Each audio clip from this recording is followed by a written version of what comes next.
Sige kaibigan, narito ang pananaw, paliwanag tungkol sa walang kapayapaan sa kahangalan, kasama ang mga talata sa Biblia bilang batayan. Pananaw at paliwanag, walang kapayapaan sa kahangalan. Ang kahangalan sa pananaw ng Biblia ay hindi kakulangan sa talino, kundi pagtanggi sa katotohanan ng Diyos. Ang taong mangmang-ayon sa kasulatan ay yaong ayaw makinig, ayaw magpakumbaba, at mas pinipili ang sariling kalooban kaysa sa kalooban ng Diyos. Dahil dito, hindi nagkakaroon ng kapayapaan ang puso. Ang kahangalan ay nagbubunga ng kalituhan, alitan, pagkabalisa, at pagkakasala. Kahit pa may panlabas na saya o tagumpay, ang loob ay nananatiling magulo sapagkat hiwalay ito sa pinagmumulan ng tunay na kapayapaan, ang Diyos.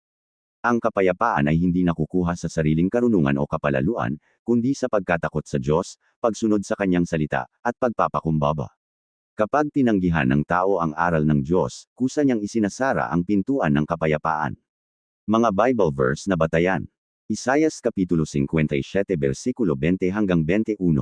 Ngunit ang masasama ay parang dagat na maalon, na hindi matahimik, walang kapayapaan, sabi ng aking Diyos, para sa masama. Ipinapakita na ang buhay na hiwalay sa Diyos ay laging magulo at walang pahinga. Kawikaan Kapitulo 14 versikulo 16. Ang marunong ay natatakot at lumalayo sa masama, ngunit ang mangmang ay padalos-dalos at tiwala sa sarili. Ang kahangalan ay nauugnay sa kapalaluan at kawalan ng takot sa Diyos.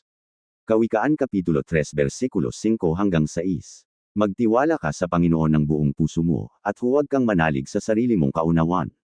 Kapayapaan ay bunga ng pagtitiwala sa Diyos, hindi sa sariling isip.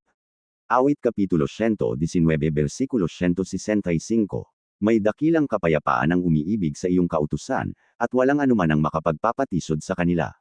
Maliwanag na ang kapayapaan ay nakaugat sa pagsunod sa salita ng Diyos.